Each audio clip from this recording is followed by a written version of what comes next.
Hey friends, how are you? Nice to be on here tonight. Just checking out a first live broadcast that I've actually ever done where I'm presenting an interview. I've never done that before. This is the first time. Usually we do a slightly different format where I've got pictures beside me. I got stuff, and I got this guy, Jason Scheff. I think I might have told some of you guys that I talked to Jason for 3 hours. It's not the record. The record, I think, is 3.5 hours with Graham from LRB. But that was a long one. So anyway, this is, I'll get to your comments in a second. I'm wearing the t-shirt. Thanks for all the folks who've been ordering t-shirts. I wouldn't say we're on a fund drive right now. I'll get to Jason in a second. We'll play the clips, actually. But we need to buy new computers, so that's basically why we're asking people, hey, if you can donate some cash to us. We've never asked in 8 years. There's a PayPal in the description. There's also, you can buy a t-shirt, and you can join our Patreon. But there's a brand new band called, it's a supergroup, Generation Radio, with Dean Castronova of Journey. He's back in Journey now. Jay DeMarco of Rascal Flatts, Jason Scheff, and it's an amazing album, man. Like, it's coming out on, what is it, August? I've got the date right here. I should know this stuff. August 12th. And when I was listening to it, my wife was getting ready to vacuum in the back, and I had to tell her, you can't vacuum. You got to listen to this album. I'm going to talk to Jason in about half an hour. So here's what happened. I talked to Jason, half an hour, yes. And he said, John, I've wanted to talk to you for a long time. I've got a half an hour interview coming up. Can I come back and we can talk some more? Then we proceeded to talk for 2.5 hours about life and just stuff. Chicago, Peter Cetera, his dad, who of course played with Elvis for 2 different spots, 2 different stints. But Generation Radio is an amazing album. A little on the countryside, but also a little bit on a rock side at times. So, yeah, I'm just waiting for a few more people to get on so that I don't want to waste the clip. Mind you, I wouldn't be wasting it. So just the facts, man. Hey, what kind of channel do you have? Like, I mean, when you say just the facts, what do you report on? Good evening. Tim from Chicago, such a great guy. Jason is pure class all the way. He was incredibly classy about talking to about a lot of things. Yeah, Tom Yankton, Chris Rodriguez as well. Yes, Tim from Chicago. Dean had to leave and go back to Chicago to Journey. Freudians live there. I also told Jason, there he is. Sorry, I just happen to have a picture I'm covering up, but you'll see him right away. I also told Jason, well, what's the deal with the people in the 80s, especially writers going Toto, Chicago, and Journey sound like the same band? They didn't at all. I mean, 2 bands that had a little bit more in common would have been Chicago and Toto, but they didn't sound like each other, even though there were songs that sometimes were in that. Oh yeah, Susan Russo, Jason and Todd doing the Beatles stuff. We talked about that not in this clip, but in another clip. But here's the August 12th, Generation Radio comes out. There's going to be a plethora of clips every 3-4 days of me talking to Jason. I won't always come on live, but I didn't feel like producing this. I just thought, why don't I just sort of give it to you, right? I'm just going to wait till a few more people come on. When we reach 50, we'll put on the clips. So we're also going to put the entire interview on our Patreon. Like a lot of people say, well, do I have to join this thing? Well, I'd like to put it this way. It's a lot of work to put an interview up, right? You'll always get the bulk of it for free, always. But there'll always be, with every interview, if it's an hour long, there'll usually be 3-4 clips, which will only be available for the patrons. Now, are there going to be groundbreaking clips? No, I wouldn't do that to you. I'm not going to force you to go into our Patreon and get onto that. And, so we're not going to do that. 10 more listeners will put the clips on. But Jason is goofy in this interview. He's fun, very introspective, very honest about some of the tough things he went through in Chicago, not because it was Chicago. He has, for the most part, good things to say about the band and the new album. Talks about Jimmy Pankow right away in in the first clip, and then talks about Generation Radio, and I tell him about what I think of the album. I tend to interview people when I really love the album. Jason, I was going to talk to either way because he's always been one of my favorite singers from the band. There was someone had posted today that Robert Lamb had said, finally, we have the perfect singer for Chicago, or the best singer. I don't have it in front of me. I'm not sure if he said that. I don't know if that was a misquote. It certainly wasn't necessary if he did say that. I'm not sure why he would, because he doesn't have to say that, right? Why doesn't he just say, we have a great singer now? And so anyway, I just want to read a few comments, and we're gonna get to it. So good, yeah. Tim from Chicago, yeah. Steve Fern replaced Dean. John Adams, you have a great channel, very informative. Thank you, John. I appreciate that. Just the Facts. I do a bit of everything, mainly focusing on bands. Did a lot of videos on Dimebag. Yeah, we did a thing on him in his death as well. Rick 2178, Toto members played on Hard to Say I'm Sorry. Yes. So that's the only thing that's a little too Toto. I can understand, though, because of the LA sound that they have. Like Chicago's from Chicago, but they have the LA sound. Okay, we're going to play the first track. And the first track here with Jason, let me get to it. Sorry, guys. I'm just learning this new software. This is him talking about the Chicago album that's coming out there. I've heard Chicago's latest releases, and I think it's fantastic. Man, Firecracker, which is classic panko, So, but I think that's what's important. That's what's important, is to make sure that this standard of excellence, and that's what I got from Chicago, is that you walking in and, buddy, Chicago, all the 70s stuff, and then 16 and 17, there's a bar here. And let's face it, when I came in, I, along with I think a lot of people, thought this is never going to work. I'm sorry. How do you replace an icon like Peter Cetera? And you're standing next to Bill Champlin and Robert Lamb. But Robert fought for you, right? Robert fought for you. He sure did, man. I mean, I'll never be able to thank him enough. And they all really did, but Robert specifically, and I thanked Foster for this, man, and he's gotten uncomfortable. I said, no, David, this is good. You need your butt kicked to see what you're made of, man, and to walk in on day one of Chicago 18 and thinking, okay, David was not thrilled, and I don't blame him. The demos we turned in, this is not going to blow your mind of Peter Cetera's replacement, but something happened at the microphone on day one, and I thought, okay, here's the one and done. But when the red light went on, as Champlin always said, and I heard the music and Humberto's mix in my headphones, I'm telling you, John, from the first line, I thought, I'm up and running, man. And it sounded so good. And I get chills even talking about this.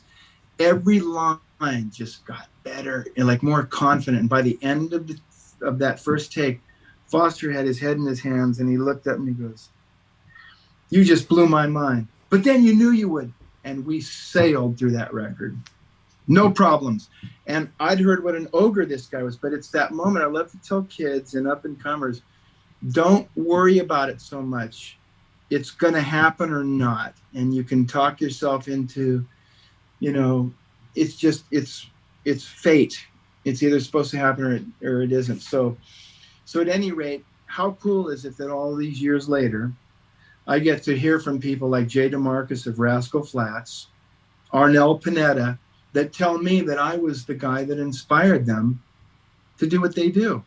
Arnel, said, you're the guy. We met him in 2015, I think it was. Or no, the beginning of 2016, we were over in the Philippines. And Robert, Jimmy, and Lee, the whole band was sitting around, but particularly those guys, original members, and they were looking at Arnel and said, man, it's so great what you've done, accomplished. And he pointed right at me and said, it's because of him. He showed me what's possible. How cool is that? Right? Yeah. So anyway. He's working it night after night in that band, that's for sure. What a classy guy, huh? before we get to the next clip, and the next clip, he talks about the new band, Generation Radio. And remember, the album, I think you can pre-order it on their site. It comes on August 12th. And the link to their site is in the description of this video. But let me just get to some of your comments. Oh,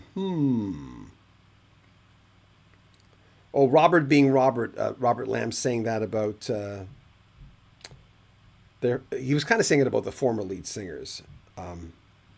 Who's our daddy? Who's your daddy? Yeah. Robert said, finally, we have a lead singer. Yeah. Ella DeLorme. Hi from Winnipeg. Ellie. Hi, Ellie. Just the Facts Man also shot home movie of Elvis in 73 on it. Wow. Patty Taylor. Any chance of interviewing Jada Marcus? I think we could make it happen. Seems like an interesting guy. Who's a Daddy? Chicago's Firecracker sounds like a Bill Champlin song. Oh, cool. It's an unfortunate thing they don't talk about their former members with more smiles on their faces. Okay.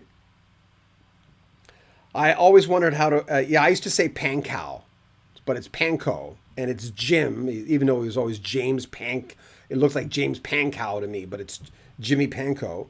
Anthony, YouTube fan. Rocky, sir, I wonder what the sound of this particular Chicago album will sound like. I've heard a lot of it. I will be a combo of original sounds of the band, or it will be removed from the classics. Something, Peter Cetera, El Terrifico. Rob Cochran. Love the album he did with Champlin and Jay produced. Awesome. Yes, I remember that one. Anthony, YouTube fan. I gotta say, the album title, Generation Radio, sounds a lot like Journey's 1986. Raised on Radio. Jerry C. have loved the Lou Graham content. Thank you. A lot more to come. An hour and a half interview. I could tell he was getting tired, but then we started talking about cars, and he was okay. So in this clip, we talk about Generation Radio. I rave to him about this album, and he's just, he's just a cool guy. Let's take a listen to it. Hey, listen, man, this freaking album is amazing. My wife, who is she likes country, and she's a child. I'm a child of. I married a younger gal. She's 51 and I'm 62. So I'm a child of the 70s, and she's going to be picking up my teeth real soon because, that's the way it goes. But so she's trying to figure out, I'm selling this Studer, right? This old Studer reel-to-reel. It's in mint condition. It's freaking, it's like worth 10 grand. It's crazy. My program 24 track or 2-track? No, it's a 2-track, but it's beautiful.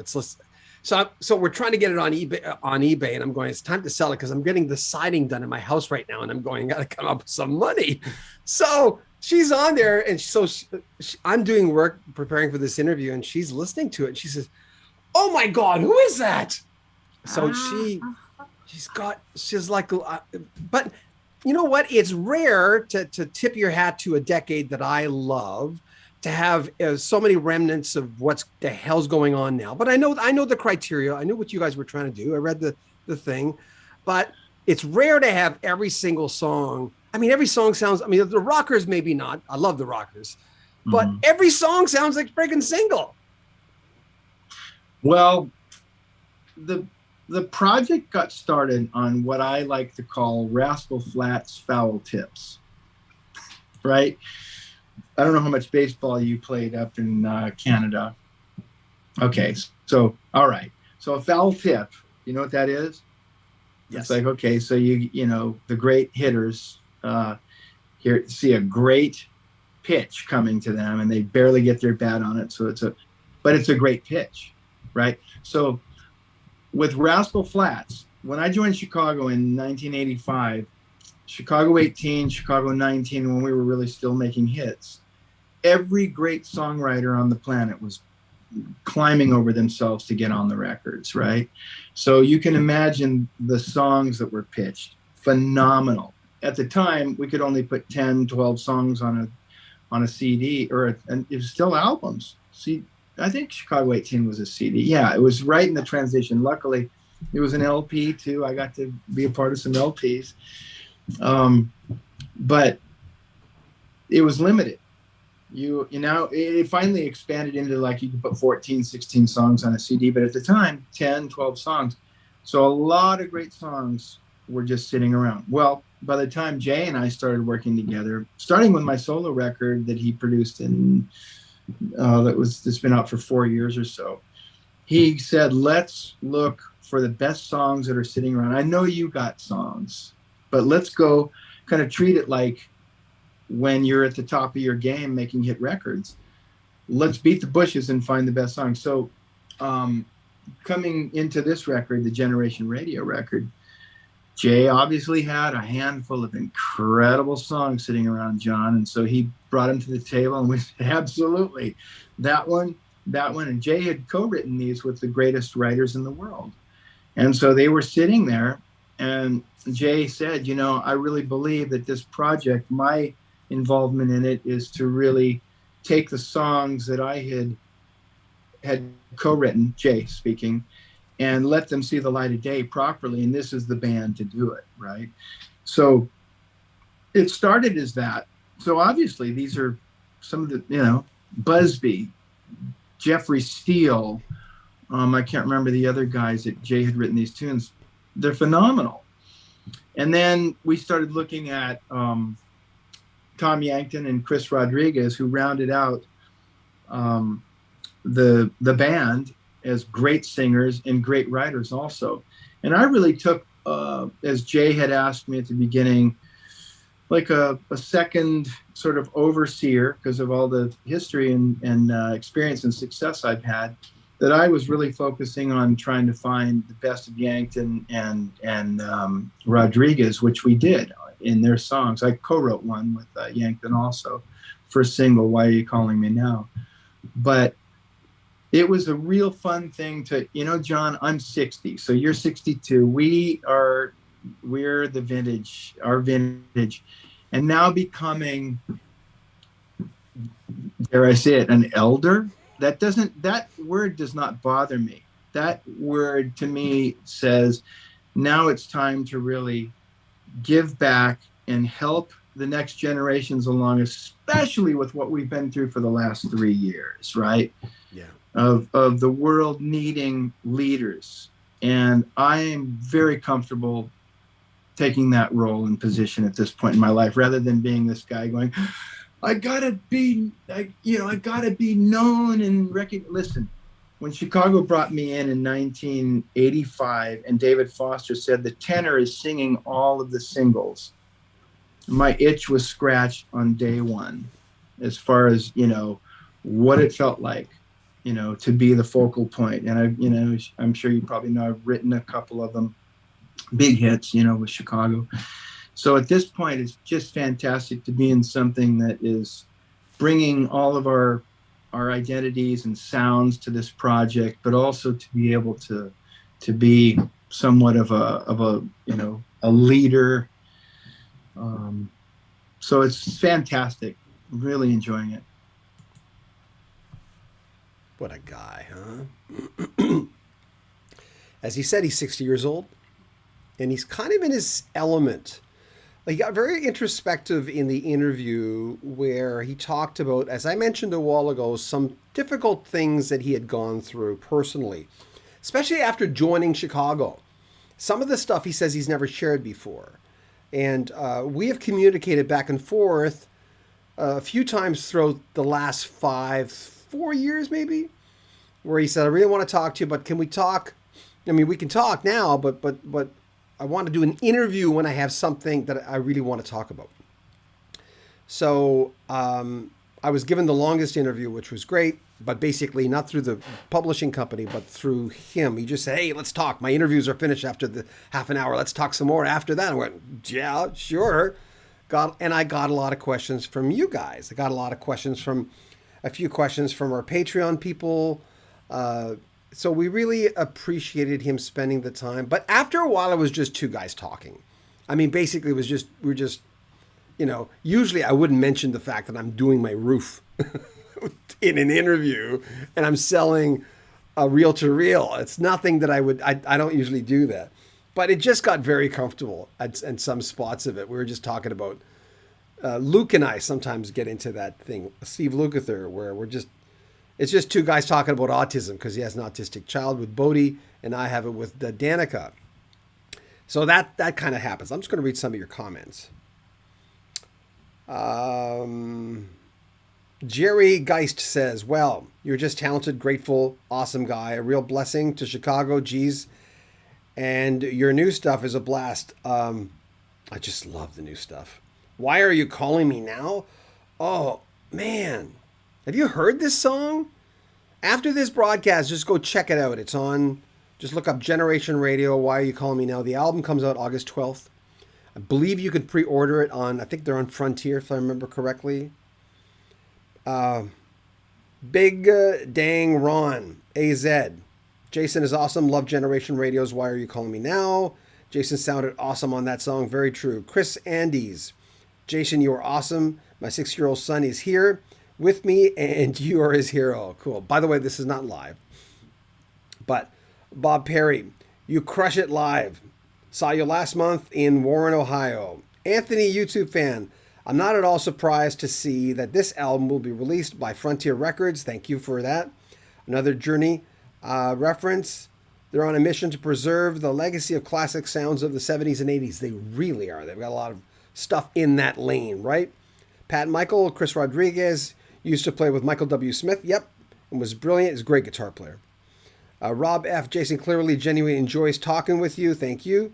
These are the best kinds of interviews. Well, you get more out of them. And that's not always a guarantee, because Carl Palmer and I certainly did not have, but he was tired. He was coming off, and I loved the LP. I love the LP now. I liked them growing up. And Ask Me Tomorrow, I'll say it the other way around. But it kind of went back and forth for me. And he didn't want to do the interview. His publicist asked him to do the interview. That's the only time in the last few years where I've had someone where I'm going to have to pull it out of him for this. He's tired, doesn't want to do it. Got to work with him. And eventually came around. Bob Perry, two guys talking are the best interviews. Thank you.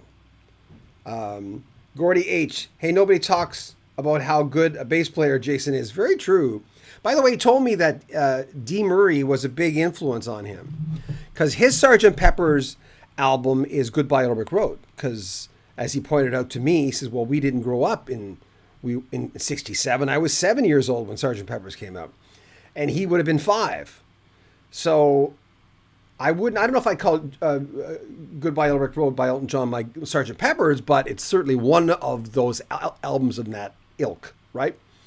And I said, well, then I've never heard you talk about Dee Murray. And he said, oh, Dee Murray, man, he influenced me so much. So Dee Murray was Elton John's bass player. Rick 2178 Rodriguez also played with Cetera. See him at Peter's show a few years ago. There's some interesting stories about Chicago in this interview. We're going to try to get those out as soon as possible. We're going to put there's 2 chunks. There's part 1 and part 2 of this interview. What we're releasing first is the 30 minutes I talked to him first, right off the bat. That was a scheduled interview. And then, like I said a while ago, at one point, when we were almost finished, he said, John, do you have another interview in half an hour? Because I got to go to do an interview. And I said, no, I'm done for the day. He says, hey, do you want to talk in half an hour? I'll just get this interview done, and then you and I will talk again. And we talked for 2.5 hours. It was crazy. 2.5 hours, just blah, blah, blah, blah, blah. Talking about mutual people we knew, just stories, Bobby Kimball, because Bobby Kimball's, I'm trying to help John Zaka with his Bobby Kimball documentary, trying to get some clips. So there you go. I hope that was, I feel so bad because I'm covering Jason. Tim from Chicago. I can't say enough about Jason. The guy is genuinely as genuine as they come. It's always how he's been, yeah. And Joe DeBacco, Chicago touring now with Brian Wilson, Chicago, all about the horn section. They are front and center. Yeah, very true. I always wish Chicago well. I tried for an interview. I went to talk to Jimmy Pankow, Robert Lamb. I just said, Neil Janelle I already talked to. I gave me a great interview last year because when people were attacking him, I went online and defended him because he's really a crazy good singer. If you don't like him, that's fine. But I'd say don't attack his singing. The guy can really sing. He's got, He used to imitate other singers. He can do anybody's voice. So, and he's a nice man. He's a genuinely nice human being. And he's Canadian. So there you go. Thank you for coming on tonight. I appreciate it. Support the channel if you can. We're raising money right now to buy a new laptop because the one I'm using to broadcast, the monitor is starting to go. We need another laptop. So we always say we haven't asked in 8 years. We haven't at all. If you can donate something, we'd appreciate that. There's a PayPal link in the description of this video. If you want to buy a t-shirt, help support the channel, you can do that.